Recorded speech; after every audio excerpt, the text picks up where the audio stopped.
বিএনপির গুলশান কার্যালয়ে লিয়াজু কমিটির সঙ্গে আমজনতা পার্টি, বাংলাদেশ পিপলস পার্টি এবং ন্যাপ ভাসানী সহ ৩টি রাজনৈতিক দলের সাথে মিটিং শেষে গণমাধ্যমের মুখোমুখি হন। নির্বাচনী রোডম্যাপ দেন, জনগণের আকাঙ্ক্ষা আপনারা পূরণ করেন। দেশের মানুষ সবাই উদ্বিগ্ন হয়ে আছে সুষ্ঠু একটি নির্বাচনের আশায়।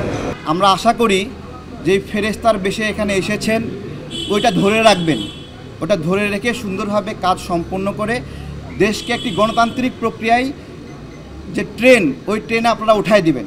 এই সময় আমির খসরু মাহমুদ চৌধুরী বলেন, দেশের 50টি রাজনৈতিক দল ডিসেম্বরে নির্বাচন চাইলেও সুবিধাভোগী বিশেষ মহল গণতন্ত্রের বিরুদ্ধাচরণ করছে।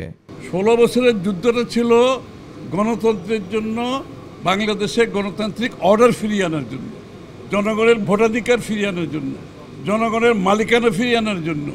যেই সরকার জনগণের ভোটে নির্বাচিত হবে তারা জনগণের কাছে দায়বদ্ধ থাকবে। আমির খসরু মাহমুদ চৌধুরী আরও বলেন, কোনো মহামানব গণতন্ত্রের সমাধান দিবে তা জনগণ মেনে নেবে না।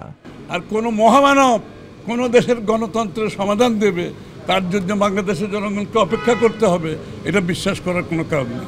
মিফতাহ গালিব, মাই টিভি, ঢাকা।